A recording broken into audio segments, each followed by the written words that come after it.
लौटा दो मेरी बच्चे को, लौटा दो, इतना घमंड मत हो, तुम्हारा अहं चूर चूर हो जाएगा।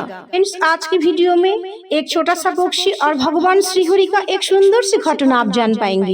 ये भी जान पाएंगे कि कैसे एक छोटा सा पक्षी इतना बड़ा समुद्र का अहंकार चूर चूर कर दिया। श्रीमद् भगवद गीता की ये कथा आप मन लगाकर जरूर सुनिए, इसमें हमें सीखने को बहुत कुछ मिलेगी। बहुत दिन पहले की बात है, एक छोटी सी चिड़िया मंदिर के बाहर घोंसला बनाकर रहती थी। मंदिर के सामने एक समुंदर था। चिड़िया ने घोंसले में 2 अंडे दिए थे। चिड़िया ने अपने अंडे को रखकर खाना ढूंढने के लिए बाहर जाते थे। ऐसे अच्छे से दिन बीतते चले गए। एक दिन समुद्र में लहराई इतना जोर से आई, लहराई इतना ऊंचा था कि ये मंदिर की ऊंचाई तक पहुंचा और चिड़िया के घोंसले और अंडा के साथ बहा के लेके चले गए। चिड़िया दाना चुगने के लिए बाहर चला गया था। लौटकर जब आया तो देखा कि घोंसले अंडा के साथ गायब है। इधर उधर देखा, कहीं पे नहीं मिला घोंसले और अंडा। फिर कुछ देर तक ढूंढने के बाद घोंसले को देखा समुद्र के ऊपर बहराते हुए। घोंसले पूरी तरह सुरक्षित थे। तो अब उसका मन में थोड़ा सा आशा की किरण जाग उठा और समुद्र के सामने नतमस्तक में खड़े होकर बोला, हे समुद्र नारायण भगवान, मैं छोटा सा प्राणी आपके सामने खड़ा हूँ। मेरे अंडे के अंदर 2 बच्चे हैं, उनको लौटा दीजिए। आप तो साक्षात नारायण के स्वरूप हो। मैं आपके सामने जन्म से यहाँ पर रहते हूँ। मैं आपका कभी कुछ बिगाड़ा नहीं, आप भी मेरा कोई नहीं नुकसान किया। कृपया करके मेरा घोंसले को लौटा दीजिए, क्योंकि मेरा प्राण उस घोंसले के अंदर है, मेरा बच्चे के साथ। आप मेरी विनती स्वीकार कीजिए। छोटा सा पक्षी की विनती सुनकर समुद्र भगवान प्रकट हो जाते हैं, परंतु मदद के लिए नहीं, अहंवशत प्रकट हुए और बोलने लगे, तुम छोटा सा प्राणी मुझ जैसे विराट समुद्र को घोंसला लौटाने के लिए बोल रहे हो? अरे तुम्हारा कोई अस्तित्व ही नहीं इस संसार में। और मुझे देखो, पृथ्वी पर ज्यादातर हिस्से में मैं ही हूँ। कौन सी सोच, कौन सी विश्वास पर तुम मेरे पास आए हो? तुम हो कौन मुझे पूछने के लिए? तुम्हारे अंदर कौन सी विश्वास है, तुम्हारे अंदर कौन सी हिम्मत है, ये देखने के लिए मैं तुम्हारे सामने हाजिर हूँ। छोटा सा प्राणी हो के इतना हिम्मत कहाँ से है कि मुझे पूछ सको कि मैं तुम्हें घोंसला वापस कर दूं? तब चिड़िया ने बोला, आप तो नारायण का अंश हो। मैं आपके सामने माँ के हाथ से प्रार्थना करता हूँ कि मेरे बच्चे को लौटा दीजिए। मेरे बच्चे उस घोंसले के अंदर है, एक माँ के पास उस बच्चे को लौटा दीजिए। समुद्र भगवान ने बोला, नहीं, मैं नहीं दे सकता हूँ। तुम क्या करोगे? देखना चाहते हो मैं क्या कर सकती हूँ? मैं अपने चोंच में पानी लेकर दूसरे जगह में फेंक दूंगी, सारा पानी सुखा दूंगी।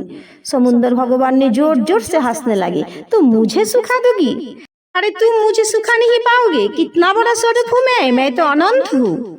ठीक है, मुझे मंजूर है, लग जाओ पानी सुखाने में। घमंड होकर समुद्र भगवान ने बोला, मुझे भी तो पता चले तुम कैसे करते हो। चिड़िया बहुत गुस्से हो गई और अंडे को पाने के लिए उसके अंदर आत्मविश्वास जीत भरे हुए थे। समुद्र का पानी लहरें में आते जाते रहते थे और उस पानी को एक बार देख रहे थे और गुस्से से भरे हुए एक बार समुद्र भगवान की तरफ देख रहे थे। चिड़िया ने बोला, तुम ऐसे नहीं मानोगे, अब मैं तुम्हारा सारा पानी सूखा कर ही रहूंगी। यही कहकर चिड़िया छोटी सी चोंच में पानी लेकर दूर जाकर गिराते रहे। विशाल समुद्र में एक छोटी सी चिड़िया चोंच में पानी भरे हुए बाहर दूर जाकर फेंकते रहे। समुद्र भगवान ने बोला, करते रहे तू कभी भी मुझे सुखा नहीं पाओगे। समुद्र ने बोला, तेरा हालत खराब हो जाएगी, परंतु तुझे घोंसला नहीं मिलेगी। चिड़िया ने बोला, तेरा अहंकार मुझे चूर चूर करना है। और ये पक्षी छोटी सी चोंच में पानी भर भर के लगातार फेंकते रहे। ऐसे बहुत दिन बीतते गया। चिड़िया ने हाल नहीं छोड़ा, ये असंभव है जानते हुए भी निरंतर अपना काम करने में बिजी रहे। चिड़िया लगातार काम करते रहे। जब चिड़िया थक जाते तो कुछ देर आराम करके फिर अपना काम में लग जाते। ऐसे कुछ दिन और चलने लगे। चिड़िया का स्वास्थ्य खराब होने लगे, ये मृत्यु के कांगार पर चले गए। ये देखकर सब पशु पक्षी प्राणी बहुत चिंतित हो गए। सबने मिलकर उसके पास आई और उसको पूछा, तुम ये असंभव काम क्यों कर रहे हो? चिड़िया बहुत गुस्से में था। पहले उसने कुछ नहीं बोला। सब पक्षी ने उसको समझाया, फिर चिड़िया ने सारे बात बताए। सबने बहुत समझा, ये असंभव है, समुद्र का पानी सुखाना कोई नहीं कर सकता, तुम छोड़ दो। लेकिन चिड़िया का जीत आत्मविश्वास से आगे सब व्यर्थ हुआ। चिड़िया अंडे को पाने के लिए अपने काम में व्यस्त रही। चिड़िया ने पौन किया था कि समुद्र को सुखाकर बच्चे को लेकर ही रहेगी। चिड़िया ने बोला, आप सब मुझे मदद करना चाहते हो तो कर सकते हो, लेकिन मेरे काम में बाधा मत डालो। तब सब चिड़िया ने मिलकर मदद के लिए आगे आए। चिड़िया ने बोला, देखो भाई साहब, हम छोटी सी चिड़िया इस समुद्र को सुखा नहीं सकती, लेकिन इस माँ को देखो, बच्चे को पाने के लिए ये असंभव काम जानकर भी करते रहे, मेहनत करते रहे। उनका आत्मविश्वास को मानना पड़ेगा। दिन चले गए, महीना चले गए, फिर भी चोंच में पानी भर भर के फेंकते रहे, यही काम करते रहे। उसका दशा भी ऐसे हो गई कि मरने वाला है। देखो भाई साहब, समुद्र को हम सुखा नहीं सकती, लेकिन उसका मदद तो हम कर सकते हैं। सब पक्षी एक होकर समुद्र के पास आके खड़े हो गए और चोंच में पानी लेकर दूर फेंकते रहे। समुद्र को तो सुखा नहीं सकता, दुनिया का किसी के पास इतना सामर्थ्य नहीं है, लेकिन हम समुद्र को एक वार्ता देना चाहते हैं, भले ही हम छोटा हो, परंतु हमारे प्रयास से उसका घमंड थोड़ा सा टूट जाए, हमारे प्रयास से उसका पानी थोड़ा सा कम हो जाए, यही हमारी सफलता होगी। धीरे धीरे दूसरी प्रजाति की पक्षी भाभी इस काम में मदद करने लगे।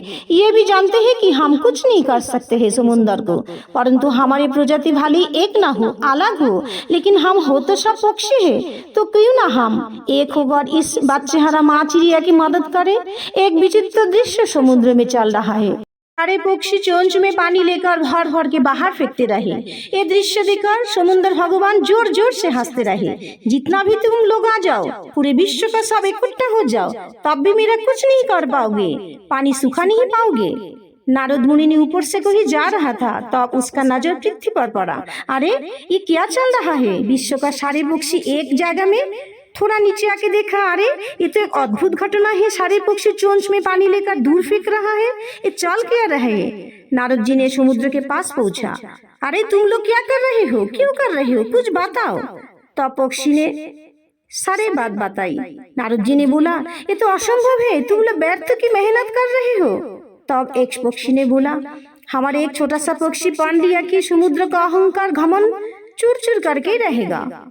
हम भी उसके साथ खड़ा हो गई कि समुद्र का बड़ा होने का बहुत घमंड है, उसका घमंड तो नहीं पड़ेगा, उसको सबक सिखाना बहुत जरूरी, क्योंकि छोटा और बड़ा होने का भेद क्या है। इसलिए हम सब उस संतानहारा माँ के साथ खड़ा हूँ। थोड़ा सा भी 1% भी पानी कम हो जाए तब भी हम सफल मानेंगे। नारद जी ने बोला, तुम लोग पागल हो गए हो क्या? क्या बोल रहे हो? कुछ भी कम नहीं होगा, बेकार की मेहनत कर रहे हो, बेकार की काम में लगे हो। नारद जी ने तुरंत गुरुदेव के पास पहुंचा और बोला, अरे तुमको पता नहीं है, देखो पृथ्वी लोक पर क्या चल रहा है। देखो देखो, 7 प्रजाति का पक्षी एक होकर समुद्र का पानी सुखाने का काम कर रहा है। तुम जाओ और उस संकट का समाधान ढूंढ लो। समुद्र का पानी सुखाना कितना असंभव, ये तो बेवकूफी है, कोई नहीं कर सकता। नारद ने बोला, ये मत बोलो कोई नहीं कर सकता, हम भी जानते हैं वास्तव में ये असंभव है। तुम भी चकित हो, मैं भी चकित हूँ, परंतु ईश्वर सर्वशक्तिमान, सब कुछ संभव उनके द्वारा। तो क्यों ना ऐसा सोचे कि समुद्र को थोड़ा सा सबक सीखा जाए, उसका घमंड तोड़ा जाए। ये एकमात्र भगवान नारायण ही कर सकते हैं। उसको पता चलना चाहिए कि ये भी सूख सकता है, ताकि उसका अहंकार नष्ट हो जाए। उसका घमंड को तोड़ना बहुत जरूरी। नारद जी और गुरुदेव शंख चक्र गदा पद्मधारी भगवान नारायण के पास गए। भगवान आंख बंद करके सज्जा पर विराजमान थे। दोनों ने भगवान नारायण के सारे वृत्तांत बताई। भगवान ने बोला, ठीक है, एक माँ की कठिन पवन, एक माँ की लड़ाई, एक माँ की संकल्प और उसके साथ सारे पक्षी की एकता देखकर मैं प्रसन्न हो गई। सब पक्षी की लगन देखकर मैं भी चाहती हूँ कि कुछ करूँ, ताकि समुद्र का छोटा बड़ा होने का भेद दूर हो जाए, उसको थोड़ा सा सबक सीखा जाए, उसका अहम नष्ट जाए। उसको तो थोड़ा पता होना चाहिए कि इस विश्व में कोई तो है जो उसका घमंड चूर चूर कर सकते हैं। नारद जी ने बोला, प्रभु कुछ करो, हम भी देखना चाहते हैं समुद्र की क्षमता। भगवान नारायण ने बोला, चिंता मत करो। उन्होंने सुदर्शन चक्र को आवाहन किया और बोला, तुम इतना तेजी से जाओ कि सूरज को भी तुमको देखकर लज्जा बोध हो जाए, और इतना तेज बढ़ा दो कि समुद्र का पानी सूख जाए। सुदर्शन चक्र वैकुंठ से पृथ्वी पर आके जैसे एक पाक लगाई, समुद्र का पानी आधा सूख गए, लहरें समुद्र के अंदर चले गए। तुरंत समुद्र भगवान प्रकट हुए, हाथ जोड़कर बोलने लगे, प्रभु आप क्या कर रहे हो? सारा पानी सूख जाएगा, पशु पक्षी प्राणियों का कोई अस्तित्व ही नहीं रहेगा। मैं नष्ट हो जाऊंगा, पृथ्वी पर संकट आ जाएगा। तब भगवान नारायण प्रकट होकर बोला, कभी भी अहंकार मत करना कि तुम्हें कोई नहीं सुखा सकता। उस छोटी पक्षी की लगन, उस छोटी पक्षी की कर्तव्य निष्ठा, उस छोटी सी पक्षी की संतान हरा वेदना दर्द देखकर मेरा हृदय विगलित हो गया और मैं सुदर्शन चक्र को आदेश दिया कि जाओ समुद्र का पानी को सुखा दो, ताकि तुम्हें भी अहंकार का फल मिलना चाहिए। आज तुम्हारा ये हाल उस पक्षी की लगन की वजह से। जाओ और चिड़िया की अंडा सह घोंसले को वापस कर दो। समुद्र भगवान तुरंत जाकर घोंसले को हाथ में लेकर माँ पक्षी को वापस कर दिया और ये भी बोला है कि मैं हार गई, तुम जीत गए। तुमने ठीक कहा था कि तुम मेरा पानी सुखा दोगे, वही हुआ जो तुमने कहा। मेरा अहंकार चूर चूर कर दिया। दोस्तों, आज की वीडियो से हमें दो सीख मिलते हैं। पहला सीख, कोई भी काम आप कर सकते हो यदि आपके अंदर इच्छा शक्ति हो, कर्तव्य निष्ठा हो। जीवन में मेहनत, हिम्मत और लगन से बड़ी कल्पना साकार हो जाती है। कामयाबी सुबह के जैसे होती है, मांगने पर नहीं जागने पर मिलती है। बेहतरीन दिनों के लिए बुरे दिनों से लड़ना पड़ता है। दूसरा सीख, जो बड़ा हो, कितना भी बड़ा हो, उसे अहू में आके खुद को सत्ता नहीं भूलना चाहिए। बड़ा हो इसलिए श्रेष्ठ हो, ये दम होना भूल है। दोस्तों, आज की वीडियो अच्छे लगे तो मेरे चैनल को जरूर सब्सक्राइब कीजिए और लाइक कमेंट शेयर भी कीजिए। Thank you for watching.